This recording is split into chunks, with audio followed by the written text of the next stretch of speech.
Comment parrainer? C'est une question assez simple. Un électeur qui parraine un candidat, la première condition, c'est qu'il doit d'abord figurer dans le fichier général des électeurs. Ça, c'est le premier élément. Le deuxième élément, c'est qu'il doit remplir un formulaire de parrainage, et dans lequel formulaire, il doit mettre un certain nombre d'éléments d'identification, tels que son prénom, son nom, sa circonscription d'inscription, et également, il doit donner, il va apposer sa signature sur le formulaire. Maintenant, s'il ne sait pas signer, il doit mettre la mention « ne sait pas signer ». Maintenant, à ce niveau, cette signature doit correspondre à la signature qui existe au niveau de la base de données, c'est-à-dire sur sa carte d'électeur. Il ne peut pas mettre sur sa carte d'électeur « ne sait pas signer » et sur le formulaire, il met une signature ou vice-versa.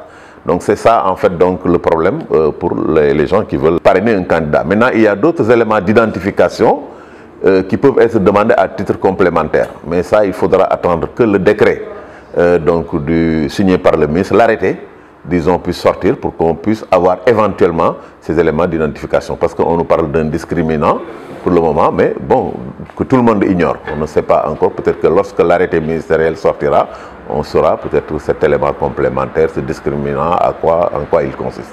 Le nombre de parrainages a été déterminé sur la base d'un plancher et d'un plafond. Donc le plancher, c'est 0,8% des électeurs inscrits dans le fichier général et le plafond, c'est 1% des électeurs inscrits dans le fichier général. Autrement dit, c'est-à-dire que si vous avez un fichier de 6 500 000 électeurs, vous devez donner un nombre de parrains de 52 000 pour le plancher et pour le plafond 65 000. Voilà les nombres qu'il faut donner. En termes d'avantages supposés, c'est vraiment d'arriver à une rationalisation des candidatures. Parce qu'on s'est rendu compte qu'aux dernières élections législatives, on a eu 47 listes de candidats. Mais aujourd'hui, dans la réalité, c'est que si vous décomptez le nombre de candidatures déclarées, vous êtes déjà à 23. J'ai fait le décompte hier, on est déjà à 23. Et on est encore à 6 mois des élections. Si cela continue, est-ce qu'on sera à 30, à 40? On ne sait pas. Donc vraiment en termes d'avantage, je dis que l'avantage supposé ou l'avantage en tout cas recherché, c'est d'arriver à une rationalisation des candidatures. Donc en fait, l'idée c'est de mettre en fait un tamis, un filtre pour avoir disons le maximum de candidatures crédibles et vraiment le minimum ou bien peut-être zéro candidature fantaisiste. Mais à ce rythme, bon, je ne sais pas si est-ce que finalement l'avantage qui était en tout cas escompté, bon, on va y arriver, c'est-à-dire arriver aujourd'hui à un nombre de candidatures raisonnable. Parce qu'on était, si on fait l'historique, on est passé pratiquement du système de bipolarisation entre deux candidats jusqu'à 14 candidats ou même 15. En 2007, on était 15, en 2012, on a eu 14 candidats. Imaginez qu'aujourd'hui, nous sommes déjà à 23 et on est à 6 mois, donc où est-ce qu'on va arriver? On ne le sait pas. Donc ça, c'est vraiment l'un des avantages. Donc c'est pourquoi moi, je préférerais, au lieu de parler de rationalisation des candidatures, plutôt de crédibilisation des candidatures. Parce que quelqu'un qui arrive à avoir 52 000 ou 65 000, cela veut dire qu'au moins, il est crédible. Et les gens lui ont fait confiance en signant son formulaire. Maintenant, la rationalisation, à mon avis, ça c'est au niveau des partis qu'il faut le faire. Et ça, c'est autre chose. Alors, les inconvénients, il y en a plusieurs. J'en citerai. Le fait qu'aujourd'hui, les candidats sont obligés de faire une double campagne.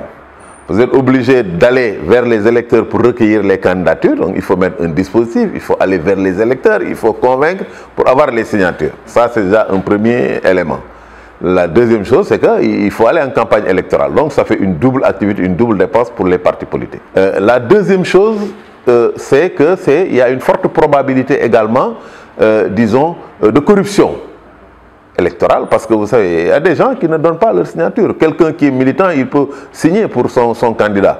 Mais quelqu'un qui est un simple citoyen, il peut vous dire, écoutez, bon, moi, je monnaie ma signature, je vous la donne contre des espèces sonnantes et intelligentes. C'est un risque qu'on assiste à une corruption électorale. Ensuite, il y a la difficulté dans l'authentification des signatures.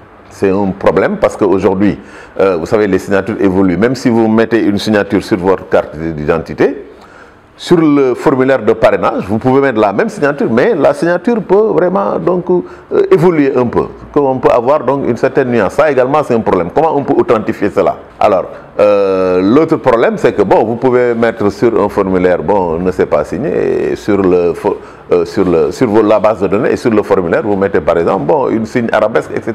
Donc, il y a des difficultés au niveau donc du contrôle et de l'identification des signatures. L'autre difficulté maintenant, c'est l'impossibilité, disons, de vérifier ou de bloquer le compteur pour un candidat. Par exemple, on dit qu'il faut 60, il y a un minimum et un maximum, c'est 52 000 et 65 000. Normalement, on aurait dû mettre en place un dispositif technique qui fait que dès que vous atteignez vos 65 000 ou par exemple, bon, avec une petite marge peut-être supplémentaire, vous êtes bloqué.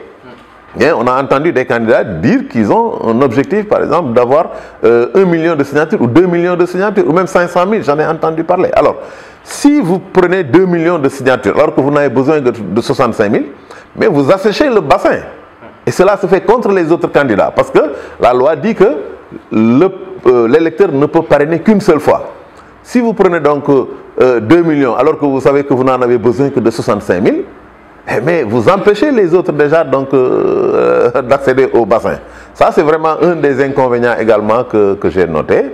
Bon, maintenant, on verra dans la pratique, au moment du dépôt des candidatures, sur la base du nombre de candidatures validées ou rejetées, on fera le bilan pour voir quels ont été les avantages et quels ont été les inconvénients. Là, la loi est très claire. Le citoyen qui doit parrainer ne doit pas parrainer deux listes. Et vous ne pouvez pas parrainer la liste de X et la liste de Y. Si vous le faites, vous vous exposez à des sanctions. Des sanctions qui sont prévues au niveau de l'article L88 du Code électoral, qui vont donc de l'amende jusqu'à la peine de prison. Ça, c'est la première chose. La deuxième chose, c'est que si vous parrainez donc deux candidats, au niveau du Conseil constitutionnel, seul le parrainage de la liste qui a été contrôlée, la première, suivant l'ordre de dépôt, c'est ce parrainage-là qui est retenu. Donc l'autre vraiment est annulé et la personne que vous parrainez doit, dans un délai de 48 heures, aller remplacer. Ça vraiment c'est une difficulté. L'autre affaire qu'il ne faut pas faire, il ne faut aller ni dans les casernes militaires ou paramilitaires, dans les camps, ni au niveau donc des établissements de santé pour demander le parrainage. Cela ne veut pas dire maintenant que ces catégories de personnes, c'est-à-dire les militaires, les paramilitaires ou peut-être ceux qui sont dans les établissements de santé, ne doivent pas parrainer. Mais en ce moment, il faut peut-être les trouver dans un cadre autre que le camp militaire. Vous pouvez aller trouver le militaire chez lui, vraiment pour qu'il vous parraine, etc., etc. Mais vous ne pouvez pas le faire à l'intérieur donc du cantonnement ou de la caserne. Ensuite, il ne faut pas, peut-être bon, pour faire plaisir à votre candidat, bon, signer peut-être plusieurs fois sa liste. C'est-à-dire que si aujourd'hui, on se rend compte que sur une liste, la même personne a disons parrainé 5 fois ou 10 fois, cela ne compte pour qu'une seule fois. Ça également, c'est des choses qu'il faut éviter de faire.